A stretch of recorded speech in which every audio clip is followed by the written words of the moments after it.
Hello and welcome back to another episode of the Vigilant Geek podcast. My name is Andrew Puzak of Vigilant Geek Media, and with me here is... I am HOLDEN ORME of Vigilant Geek Media as well. And we have a special guest with us today for this podcast. Boston comedian Nathan Burke is with us, who is also... runs the studio, Hotcast Studio, where this podcast records. Nathan, it's great to have you here today. Thank you very much. Yeah, I own and operate this podcast studio that we're recording in, and I'm a New England comic. I don't like to say Boston comic too much because I don't really operate just inside of Boston, but.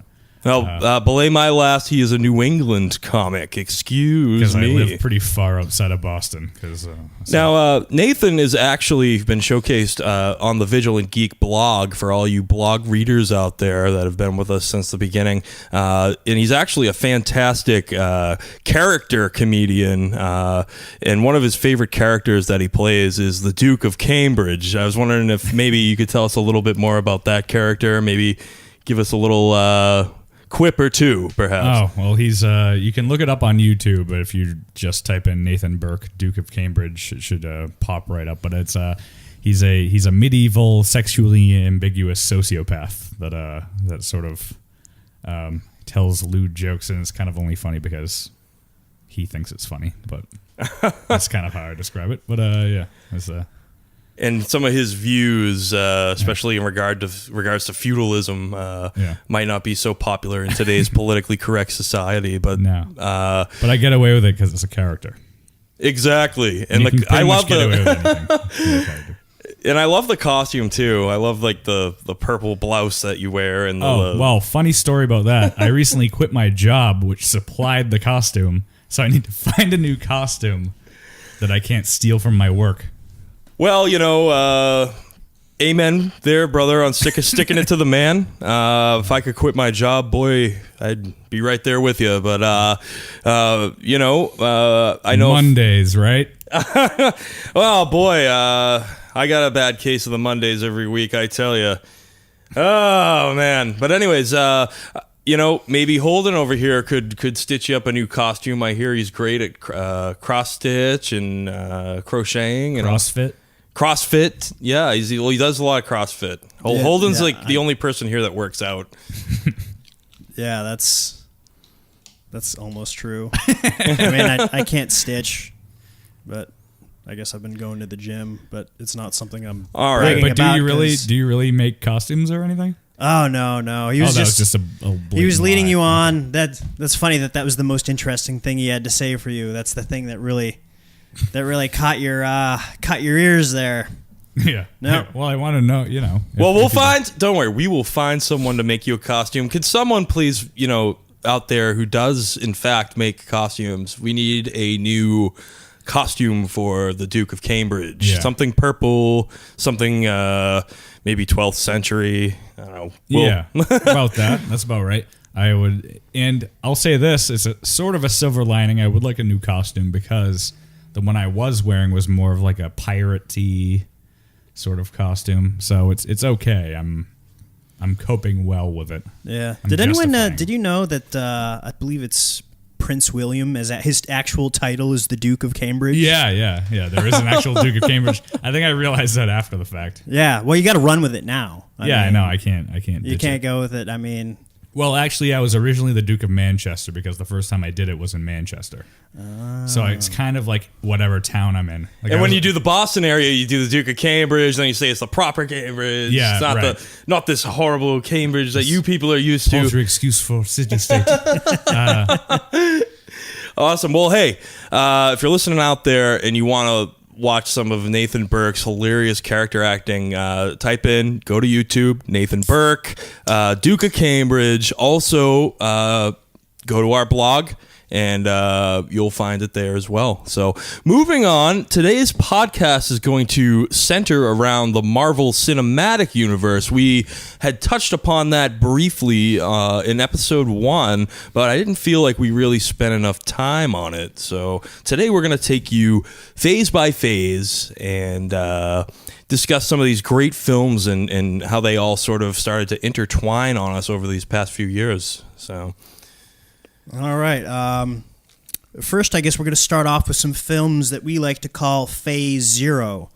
So before these films, a lot of comic book movies were just like, oh, they're just trying to get the fan base out there to come see movies. They don't have the technology. These films are going to be not good or bad. And for a long time, a lot of these franchises were picked up and they just were making terrible films. Until that all changed when the original X-Men film done back in, what was it, early 2000s? Yeah, it was sort of towards the turn of the millennium. The Blade series with Wesley Snipes, and then the Bryan Singer X-Men movies. Oh, yeah, I forgot about the Blade movies. I forgot that was actually, I kind of... Well, that was like the original Marvel. Like, was that the first one that came out? Well, that's actually... Oh, by the way, before... Can I just preface this with, like, I'm not a big comic book guy. So anyone listening to this, don't crucify me. I'm kind of just here for... no, that's what we're here for. You're here to... We'll crucify you yes, for everyone else. And we brought you on board this week for your hilarious jokes. So, if you don't make us laugh, then we'll certainly nail you to the cross there. Mm-hmm. But it's funny you mentioned that, because I just actually wanted to touch upon some of the attempts that Marvel had made in the 80s and 90s, in the early days of filmmaking. They, of course, technically, Howard the Duck would be a Marvel film, and that came out mid-80s, I believe. Well, it is now. I think that was a LucasArts property. Right. And that's why they have it now, although there were Howard the Duck comics, like, before then. So I'm kind of murky there. Is that one of the things that they allowed them to do? I know in the early days, Marvel actually produced Star Wars comics. Oh, they certainly did. It is very murky, the Lucasfilm Marvel partnership there. But Howard the Duck is in fact considered a Marvel film. So that would be the first one, and then from there they attempted to make a Punisher film with Dolph Lundgren. Which was very mediocre. I thought it was cool, but I'm also very partial to the character. But even I could see the flaws in the movie. A few years later, they made a Captain America film that tanked. This was in the 80s? We're heading towards the early 90s now. Okay. 92. Captain America tanked in the box offices. Spider-Man tanked in the box. I don't think it made it to the box office. And then they, before the Marvel Universe actually started to catch on, and they built this cinematic universe, one last shot that failed was their first attempt at making a S.H.I.E.L.D. television series. They actually had David Hasselhoff cast as Nick Fury. I remember that, the Hoff. Yeah, it didn't even last a full season, I believe. I think it was just like the pilot episode. Maybe it didn't shown even as a movie. It was like 2 hours long, and then if people liked it enough, they would have picked it up. They also had this other one called Generation X, which had a lot of younger X-Men type characters. And this was live action? Yeah. Really? Oh, I didn't know that. Some main character. They had Emma Frost and Banshee as like the two older professors, and then they had some other ones with. The only one I can remember is really like Jubilee, and then they had some other random characters, and then shit, I didn't even know about that series. Did that make it to TV on a network, or that was another one of those one shot like 2 hour pilots on a random night. Okay, so Marvel wasn't really successful in the box office or on TV until Blade and X-Men started coming out. The Blade series, the first two movies were phenomenal. The third was. It was watchable, and then they made a fourth one without Wesley Snipes, which didn't make it to the box office. But if you buy the 4-pack of movies, it was in there. I watched it, and it was mediocre. But I believe there was a TV show on Spike. It had like one season. Yeah, it might have been the same guy from that. Who knows? More recently, right in like the mid 2000s, the Blade series. Yeah. Yeah, I remember. I think one of the things I can remember about Blade was it Blade 3 that had Triple H in it. Yeah. Yes. I'm a big wrestling fan, so. Oh yeah. You're sort of the Vigilant Geek equivalent with wrestling, and I think that we should do, just for kicks and giggles, do a pro wrestling cast and have Nathan and maybe a few other guys on to talk about that, because I mean we can do have a special episode. And I mean that falls under geek news technically. If you're a wrestling geek and you want to know what's going on, I mean I don't know right now what's going on. Nathan could fill us in with the continuity of the shows, but I'm a big fan of the Attitude Era and Degeneration X and all that good stuff. Well, I think everyone in the wrestling world is happy to know that The Undertaker is back for I saw that on TV. I was so pumped. A run with Brock Lesnar at SummerSlam.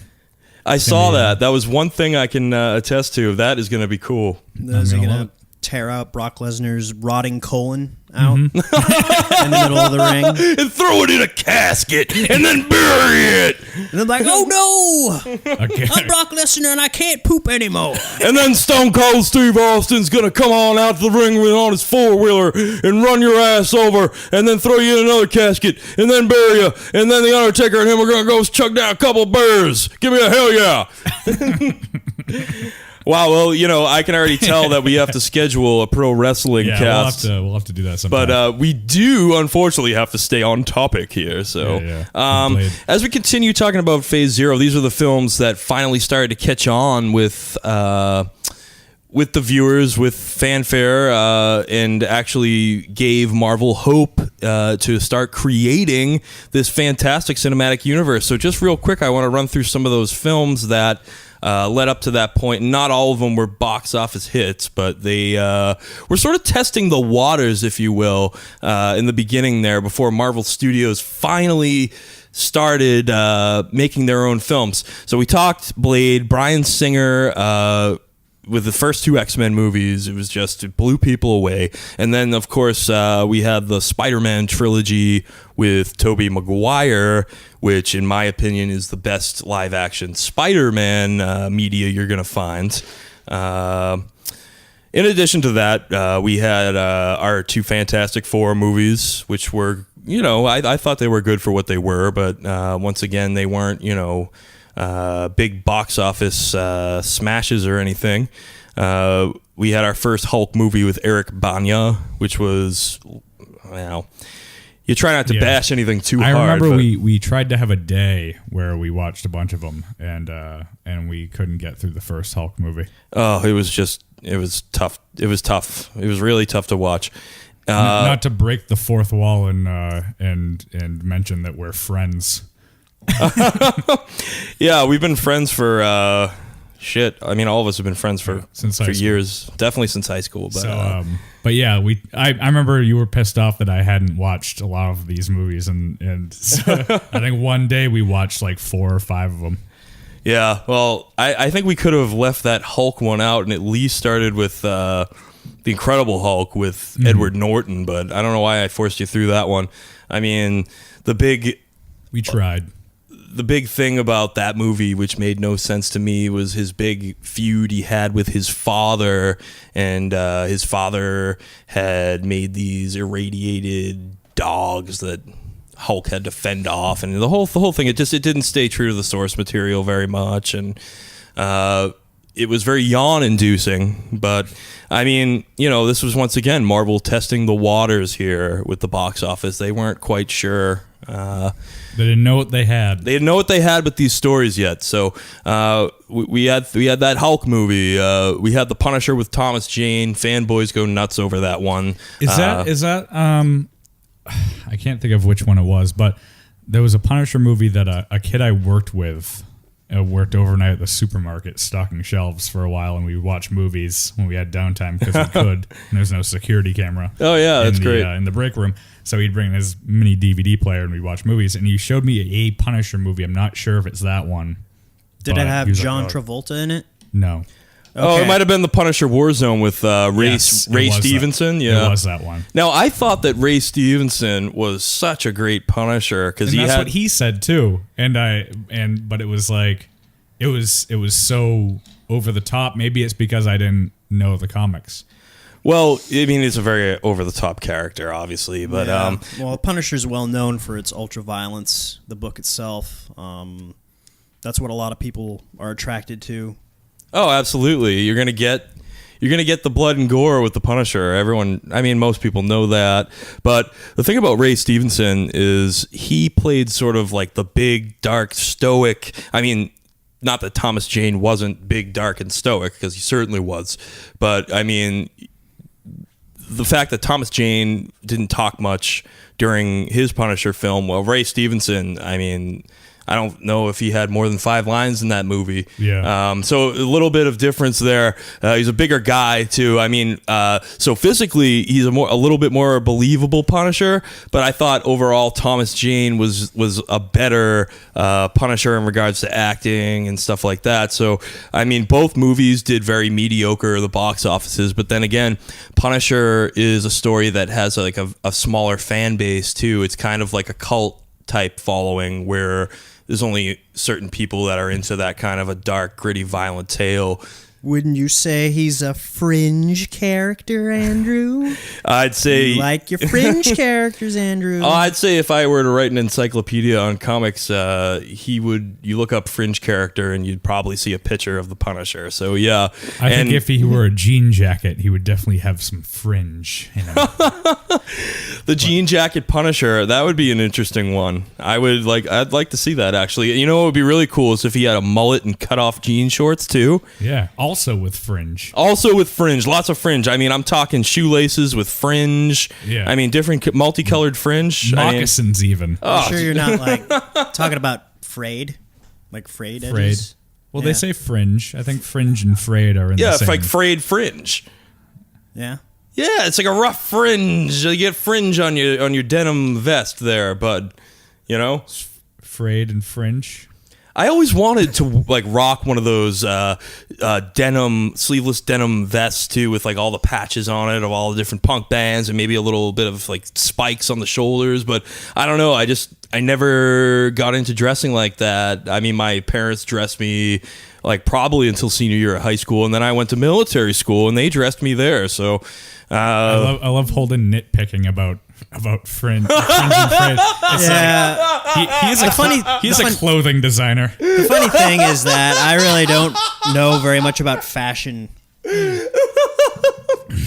He's like, I think you mean frayed. I think you mean frayed here. Actually, guys, let's keep this accurate. it's like a yeah. I don't know. Maybe I secretly do know how to make costumes. Yeah, maybe that's your all right, that's it. hidden I am power. I'm setting this up. You know, we will get like 2 free podcasts if Holden makes you a new Duke of Cambridge costume. Yeah. Okay. I'm Oh yeah. totally cool with that. You just make a video of me sewing my hands together. Oh man. I was gonna say about Punisher Warzone. I think my biggest problem with it was just a lack of plot. It was just kind of like a one story. It was just like someone's I gotta. They're get killing rid of- people. Lots of people are getting killed over So here. maybe the other one's better. I need to watch. That. Oh, in regards to plot, it's no question. The Punisher title movie they made actually has a very good plot, a very good Punisher origin. I think what they were trying to do with Warzone, and I don't know why the hell they didn't put Thomas Jane in that one as well, because he's been itching to continue with the character. He even made a fan film online. If you hadn't seen it, you go on YouTube and type in Dirty Laundry. It's an excellent fan-made Punisher movie starring Thomas Jane. He loves the character so much. Yeah, I think he passed on the second one. Is either he didn't like the script, and he was signed on to do a Stephen King written film called The Mist. It's the one that takes place up in Maine. All of a sudden, this mist rolls into town, and they're all stuck in this supermarket. And then all these creatures from another dimension start running around outside. I remember that. Yeah, I mean, it was okay. I was hoping that movie was based on Myst, the old PC game. Yeah, it wasn't. It ended so depressing. He's just like, all right, I just shot everyone in my family, but I'm all out of bullets. And then the National Guard just like walks in. They like got flamethrowers and stuff. Just Yep, just walking through, National Guard, killing monsters like we do. Rock Godzilla on. ain't got shit on me. And then he's like, no, I just killed my family. I gotta check that one out. That sounds pretty badass, actually.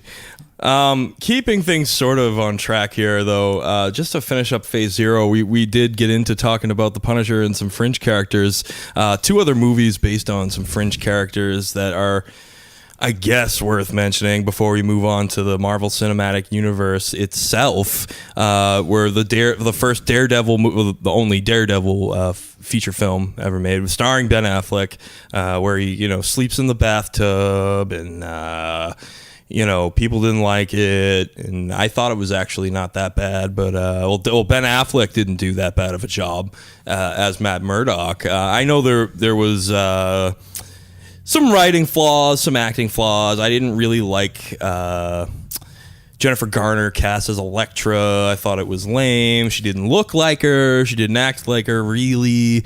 Plus, they met in college, if you go by the source material. They didn't meet later in life like they did in the movie. Fanboys and the general public alike beat that film to hell.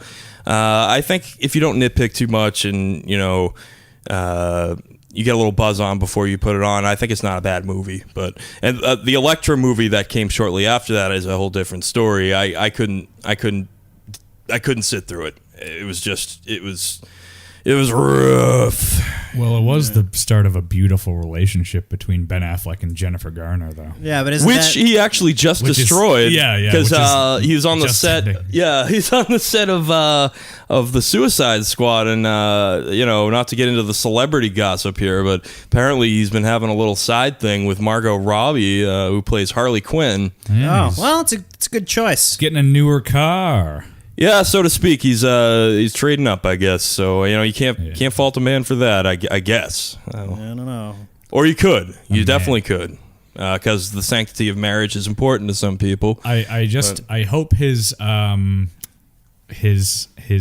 character, as far as portraying a superhero in Daredevil, I hope it's a little better with Batman, because I thought his just his general demeanor.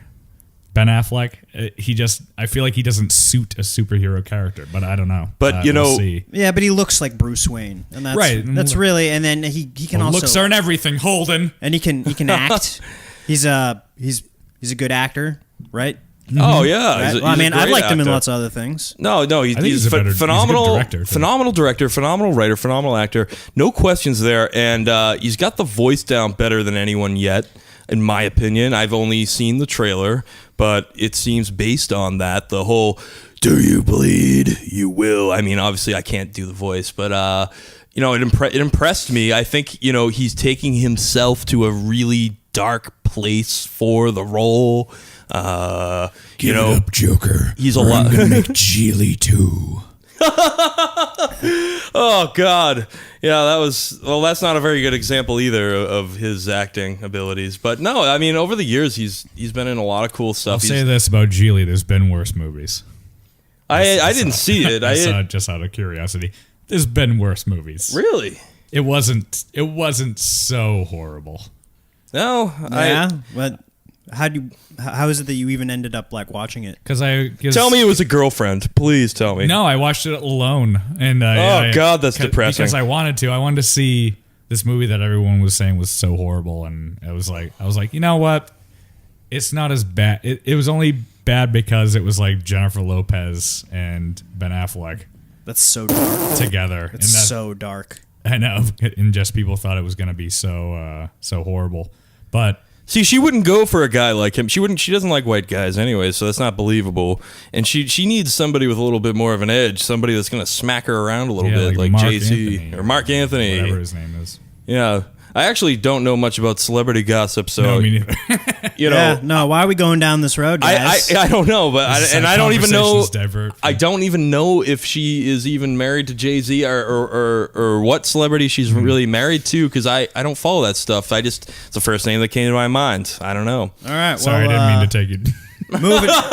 Moving right along. Oh my God. All right. So anyways, with with the phase 0, the testing the waters phase, sort of, we touched upon that. So I didn't mean to fluster you guys with my mainstream brain. no, believe me, it adds a nice flavor to the show. So, but if we could now focus on phase 1. Vanilla. Yeah. So phase 1 kind of started out. Soybean vanilla.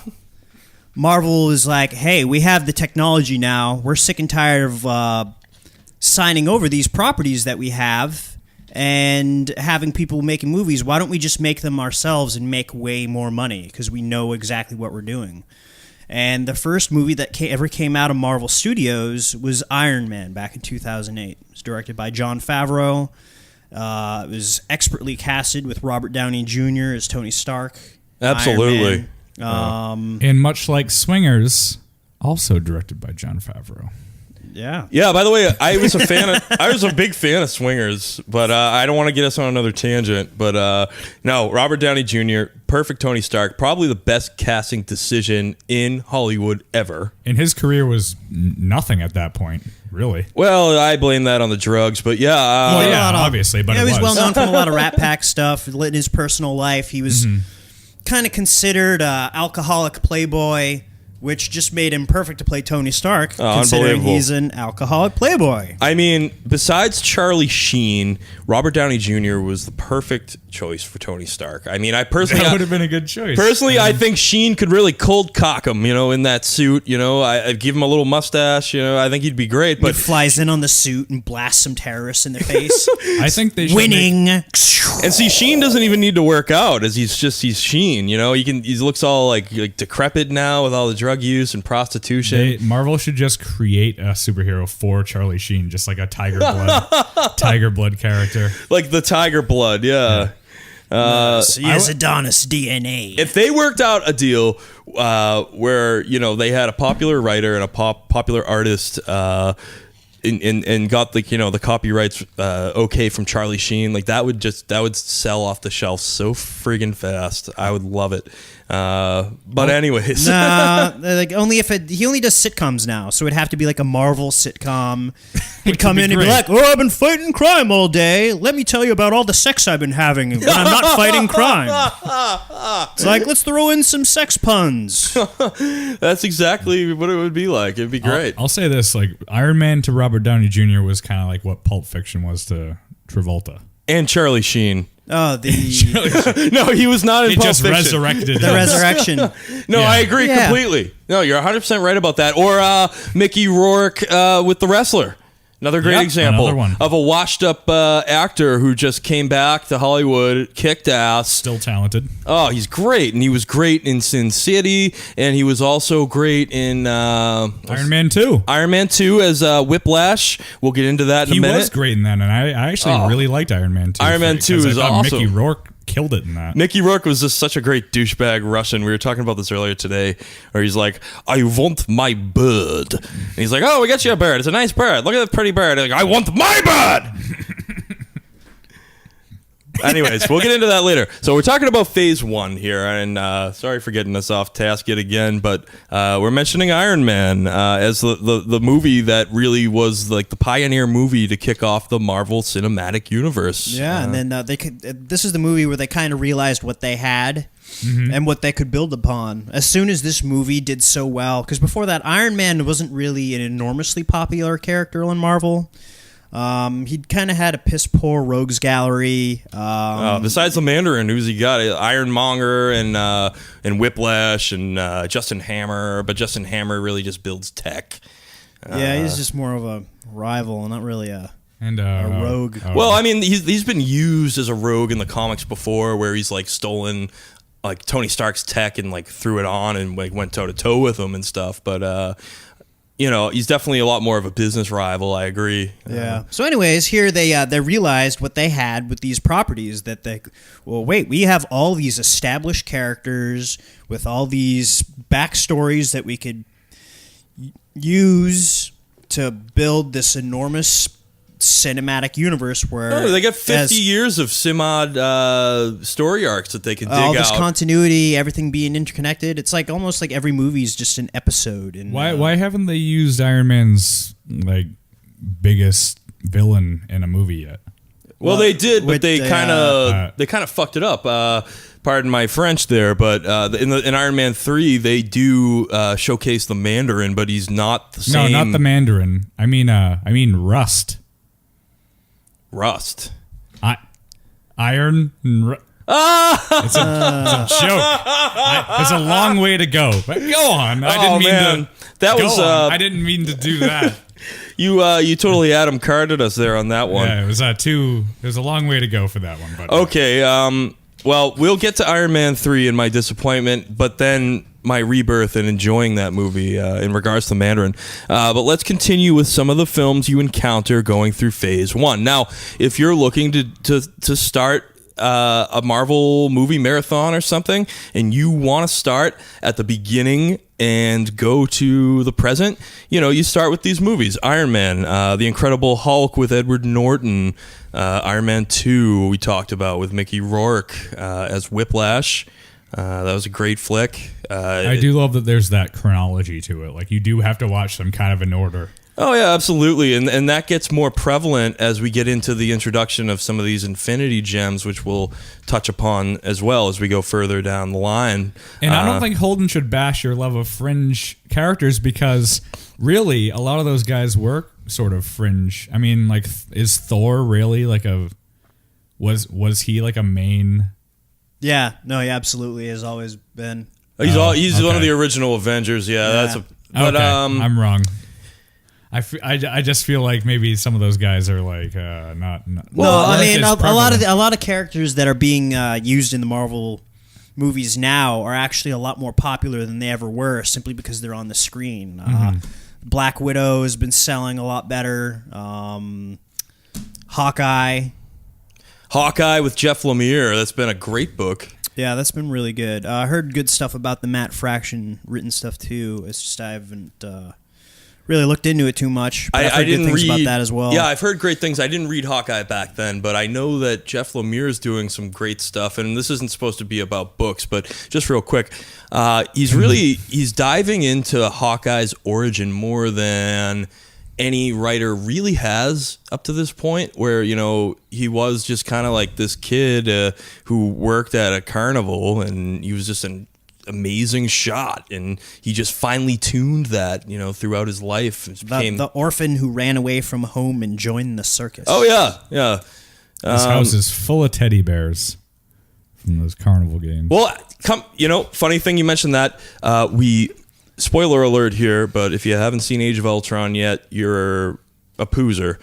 So, I haven't seen it. We have seen Hawkeye's house. We've seen the inside of his house, and there are no teddy bears. There's none. There's not one teddy bear. If you've seen Age of Ultron, you know that they escape to Hawkeye's house. He has a farm. He has a wife, and he keeps it all secret from everyone, mainly just to protect his family. But there's a cool scene with Steve Rogers and Tony Stark competing and chopping wood, which is an old American activity. Are there any Bart Simpson dolls? I didn't see one doll in that house whatsoever. Yeah, I don't believe there is. It seemed rather old-fashioned. I think all the dolls that were there, if they were there, would be made out of wooden dolls. Well, he's an older gentleman, right? So it's all right. Maybe we'll do a podcast someday about dolls. But for right now, we're gonna do some Marvel movies. So getting back on task here. Consider my hands nailed to the cross. Oh no, dude! It has been fantastic having you here on the show today, because I haven't stopped laughing. But let's talk about where Phase 1 really starts to take a turn and work towards a climax. And this is the assembling of the Avengers. And the first you really see of that is when they finally introduce a new character to the screen in the first Thor movie, which brings us Thor and Loki, and then some of the other characters from Thor that have been seen fighting in other battles, other Asgardians such as Lady Sif and the Warriors 3. So, and then that also introduces our big villain for Phase 1, Loki. which brings us to Captain America, the First Avenger, where we are introduced to the first Infinity Stone. And Holden, this is a perfect time for you to tell us a little bit about that, because I'm sure there's many of you out there who watch the films and are very much aware of the Tesseract and what it is, but don't in fact realize that it's also an Infinity Gem, or Infinity Stone as they're calling it in these movies that are starting to be intertwined by these objects that are being introduced. Right. So in Captain America, they're introduced the Tesseract. It was originally introduced as this old Norse cube of unimaginable power. It ends up being found by the Red Skull, and he ends up reverse engineering it in order to create these beam weapons. So what happens is they go through Captain America's origin story. I guess the super serum, becomes a super soldier, does some stuff for people to buy war bonds. Finally, he's a chorus girl for a little while. Yeah, he makes commercials. He talks about punching Adolf in the jaw, and he's done it like 100 times. I mean, he knows all about that. I love how they really focused on him being like a tool for propaganda for so long, because that's really accurate in how Captain America became a comic book character. Even it was originally a character that was used a lot for propaganda. Yeah, just to build up the esprit de corps and get people really involved. It's a really cool story the everyman who just wanted to make a difference. I mean, eventually he gets around to actually using his powers as like this super secret special forces black ops ninja warrior guy, which is Cap at his best. That's when I love reading Cap or watching him on screen, is when he's in that black ops type stuff. So they pretty much go through his full backstory. They introduce Bucky Barnes, who later becomes the Winter Soldier. And Howard Stark, Tony Stark's father, makes an appearance. Howard Stark, and a couple other. And anyways, what happens is that they end up Captain America ends up fighting the Red Skull, his arch nemesis, and he stops him. Mr. Anderson. Yep. Hugo Weaving. Hugo Weaving has been in so much shit. Like he's Matrix, Captain America, Lord of the Rings. Yeah. I mean, he's such a good actor. Very versatile. Continue, though. Yeah, also V for Vendetta. V for Vendetta, yeah. Oh, my God. Fantastic. Runs the spectrum of all those movies. Oh, he's an amazing character actor. And anyways, they end up getting defeated. They end up finding the S.H.I.E.L.D. ends up finding Captain America frozen in the ocean. I guess the ice preserved him up until the current modern times. They find the Tesseract and they're like, oh, look at this, which leads into the Avengers. So they got themselves their very own Captain America that they can and this is where the story have him do stuff. In his mind, he's still there to serve the country and everything else, and things get all crazy. They're doing experiments with the Tesseract. I guess it opens wormholes. Loki was defeated at the end of Thor, goes ahead and makes a deal with Thanos to have the Chitauri invade Earth. So he goes and he gets this staff that actually has the let me see here, the Mind Stone in it, and he uses that to brainwash Hawkeye and Dr. Eric Selvig from the Thor movie before.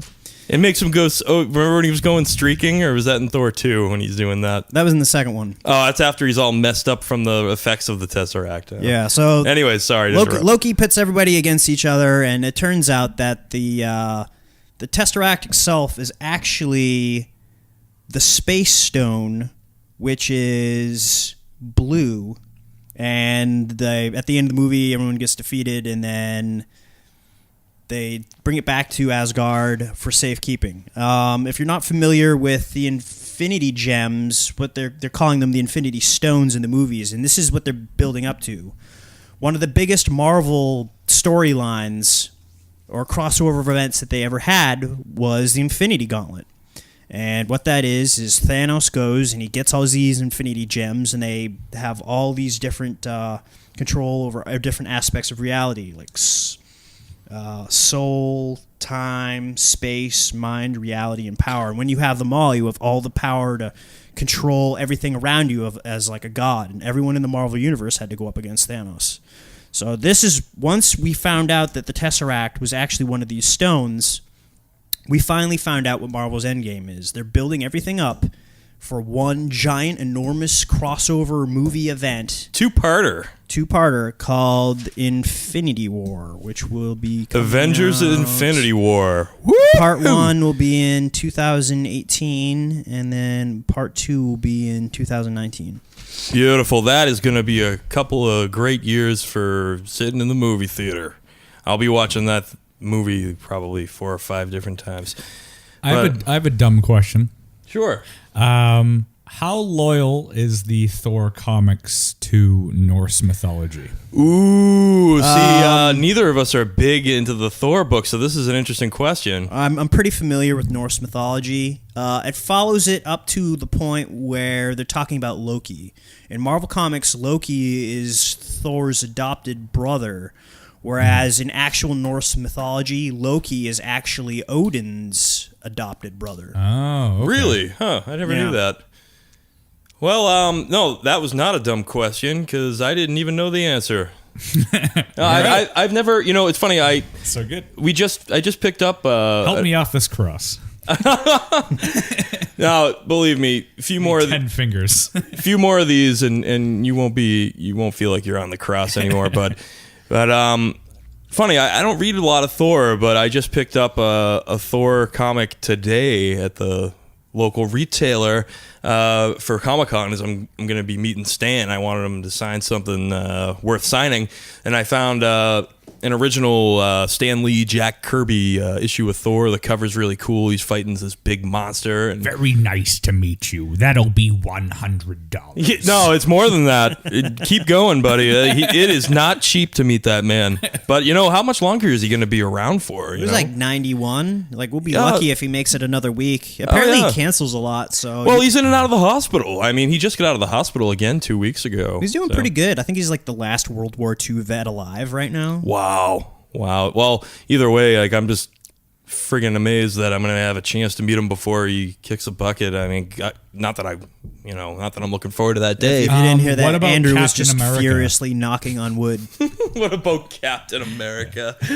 Well, if Captain America was real, then yes, Captain America would be a World War II vet as well. I didn't mean to talk over you. All right, so with that, let's keep going and keep trying to stay on task here. So we mentioned that the Avengers movie, Holden was giving us some great background about the Infinity Gem that's showcased in that movie with Loki's staff and everything. So this is, the movie that brings Phase 1 full circle for us. We have all of the core team members finally joining up and eventually by the end of the film learning to work together as they fight the Chitauri, which is the cosmic species of aliens that Loki strikes a deal with to wage his war on Earth. And in exchange for that, as we now know, he was to give Thanos the Infinity Stone, the one, or the stone that he was using for his staff, after the war, after he had, Yeah, that, and then I believe the Tesseract as well. And the Tesseract, yeah. Yeah. Unfortunately for Loki, he fails, and the Avengers send him back to Asgard in chains with Thor. And where are the gems at that point? So at that point, the staff ends up being commandeered by agents of Hydra, the bad guys that... Baron von Strucker, I believe, is the main guy on that one. The bad guys that Captain America ran into in the first Captain America flick. We'll talk about more of them once we start talking about Winter Soldier. And then the Tesseract itself was brought to Asgard for safekeeping. Guarded in Asgard. I would choose Asgard if I was to hide something of value. I think that's a good choice for now. Yeah, a lot of Viking gods, protect stuff. Powerful beings, yeah, absolutely. So Phase 1 comes to a close with the Avengers. And then, I guess Phase 2 would begin with Iron Man 3. Yes, Phase 2 kicked off with Iron Man 3, which, originally I had saw it in IMAX, and I was thrilled up to the point that I realized that the Mandarin was just kind of a patsy. Yeah. I mean, it wasn't as bad as all that. I guess in the comics, the Mandarin is this very powerful being that has like 10 magic rings that he uses to like brainwash people and stuff. Isn't that his shtick? I'm not real familiar with him. To be honest, it's been a while since I've seen him in a recent Marvel comic. You are correct, but I can't really dispute it either way, just because it's been so long since I read an arc. Like, I think I remember reading a Mandarin arc when I was a kid, and that was probably the last time I have seen him in a comic book. Personally, I know he's been in and out, but just for me personally, it's been that long since I've seen him. But obviously, I came around to the idea because it made it a little more believable. It made sort of AIM, Advanced Idea Mechanics, which is like the big evil corporation within the Marvel U. It made it sort of so they were like the big bad guys. Yeah, they were more like they're like mad scientists who develop weapons and do evil things like test gene therapies that make people spontaneously combust on veterans. Like the Extremis virus, which was the big issue in Iron Man 3. Yeah. That was their big weapon. What I really liked about Iron Man 3 is that Tony Stark did an awful lot within the movie without the use of his armor. His house gets blown up at the beginning because he runs his mouth and tells the terrorist organization exactly where he lives. And then the terrorists attack it with helicopters and blow up his house. And he ends up on the run. And it also shows him coping with his PTSD from what happened in the Avengers movie. Flying up that wormhole and barely making it back through. And almost getting blown up by a nuke. And then, but he does that. But it also shows him why he's such a superhero is because how he gets by on, not because he has a great suit, but because of his intelligence. He ends up making his own gadgets to infiltrate the stronghold of the Mandarin and figure out all this stuff, and eventually he ends up winning out. And very, very much MacGyver-like, especially towards the end of that movie. And you're absolutely right. It's totally 100% a Tony Stark story of the man in the mind and not necessarily the suit.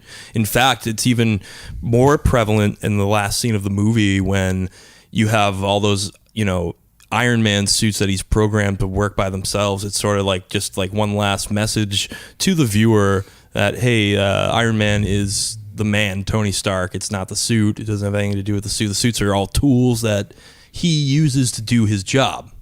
So I've always liked that about the character and about how they've just done such a great job, even before the films, just in the books, just creating and building on that character because it's such a strong character in the Marvel U. Well said. Well said.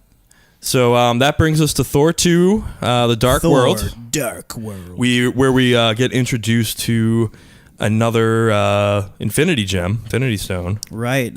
In this movie, the Dark Elves conspire to bring back eternal darkness to the entire universe using the Aether, which the Aether is actually the Reality Stone. Only you see it's kind of a fluid thing, but believe me, it's a Reality Stone. So Thor goes, he faces off against Malekith, the leader of the Dark Elves, and he ends up getting back together with, Jane Foster? It's Jane Foster, right? Yep. And they get together, and then they need to get back together with Eric Selvig, and by now he's lost his mind after being brainwashed by Loki. Everyone thinks he's nuts. He's giving physics lessons to a bunch of people in an insane home, and he's doing it in his underwear, and he's using all these big words and talking and writing on chalkboards. So they have to go in and get him out of there and then figure out how to stop it because all these realities are actually converging, all these different worlds that are interconnected with Asgard. So he goes, he throws down, he defeats him, they get the Aether, If you wait for the end credits, the end of Thor: The Dark World, you see Lady Sif and Vostok. Was that Vostok? Yes, you're right. They're or is it Volstagg? Volstagg or Volstagg. Either way, they take it to the Collector. They bring it to the Collector on Nowhere and give it to him for safekeeping, because he's pretty well known for keeping things under locks, because they don't want 2 Infinity Stones in the same area. It's a bad idea. These are like some of the most important, powerful items in reality, and they don't want them next to each other because it makes it too easy for people the interest and get attacked. And yeah, it's sort of like, a 2-in-1 package deal. You don't want someone to come raid, a place where you're holding more than 1 Infinity Stone and get 2 stones for the price of 1, so to speak. Yeah. So it's good to have them hidden within different realms and different galaxies within the universe. Absolutely. Keep them killing one bird with 2 Infinity Stones. Yeah, you don't want that to happen. Ah. You want to keep those stones away from people like Thanos and entities of evil, because reality could change for the worse as we know it. And they abuse things. They certainly do. So, let's see. This brings us to Guardians of the Galaxy. Captain America was next. Oh, I'm sorry. I thought we mentioned that. Captain America, Winter Soldier.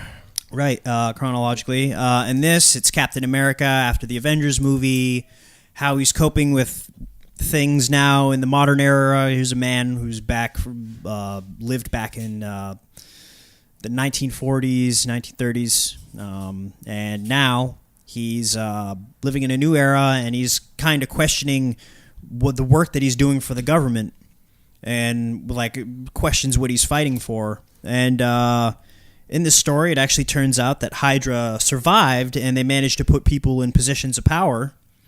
And a lot of people from Hydra are actually working within S.H.I.E.L.D. and are actually in public office. And they're using this, the Winter Soldier, who is actually Bucky Barnes, Captain America's old childhood friend. And they get into this big fight where they launch all these helicarriers, and the helicarriers are targeting everyone in the United States who's taking a...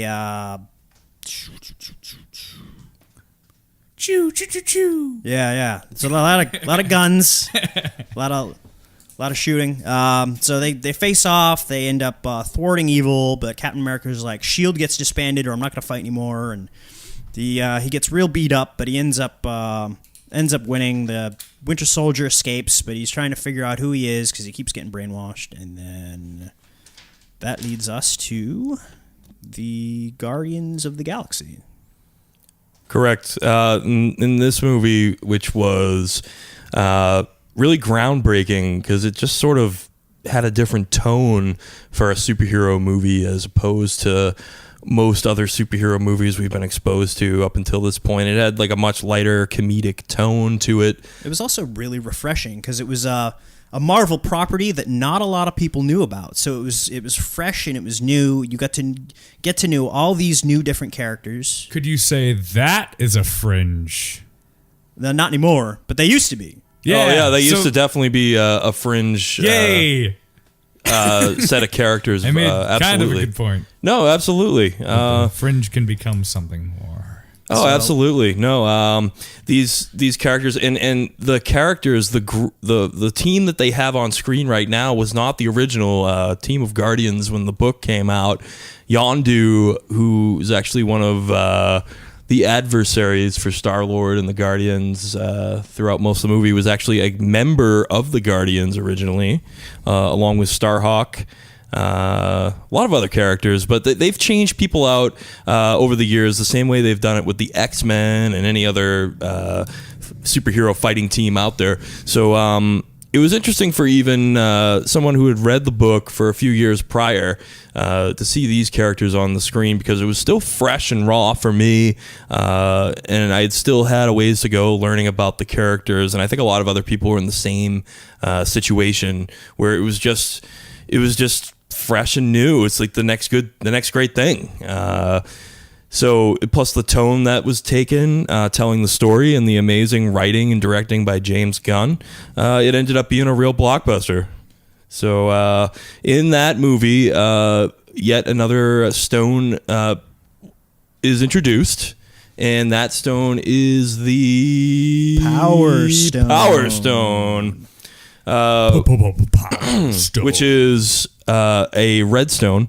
It's purple. Or it's purple. Okay. Either way, it's red or it's purple. It's purple. And at the end of the movie, Ronan's trying to obviously get a hold of the stone, and so is everyone else. And the Guardians, of course, survive the battle with Ronan and fend off Yondu by giving him, the container, the circular metal container that the stone was in. Well, they put a little troll doll in that and send him on his way. And entrust the stone to the Nova Corps. That's right. So the Nova Corps is currently guarding the Power Stone. So we have 3 stones in the universe right now at this point, and they're all being safely guarded at this point. Except actually for the stone that was acquired by Hydra, because that doesn't get acquired again by the Avengers until the beginning of Age of Ultron, which is the next film to talk about anyways. At the beginning of that film, we see the Avengers storming Baron von Strucker's castle and making it look pretty easy to steal the Infinity Stone back. And then, of course, throughout the course of Age of Ultron, we have Tony Stark, who can't resist the temptation of using that stone to create the artificial intelligence known as Ultron, and then also creating, Ultron then uses the same power to create the Vision, which is a new member of the Avengers. He's also artificial intelligence, but he seems to have a much stronger moral compass than Ultron does. So Ultron is sort of his father, so to speak, but he sympathizes with the Avengers and joins forces with them. So that stone is now currently lodged into Vision's head. It's on his forehead, so that one's protected pretty damn well, I think, too. So this leads us to the last film to discuss in Phase 2, which we all had the pleasure of seeing over the weekend. Ant-Man. Ant-Man just came out. I thought it was very good. I saw it.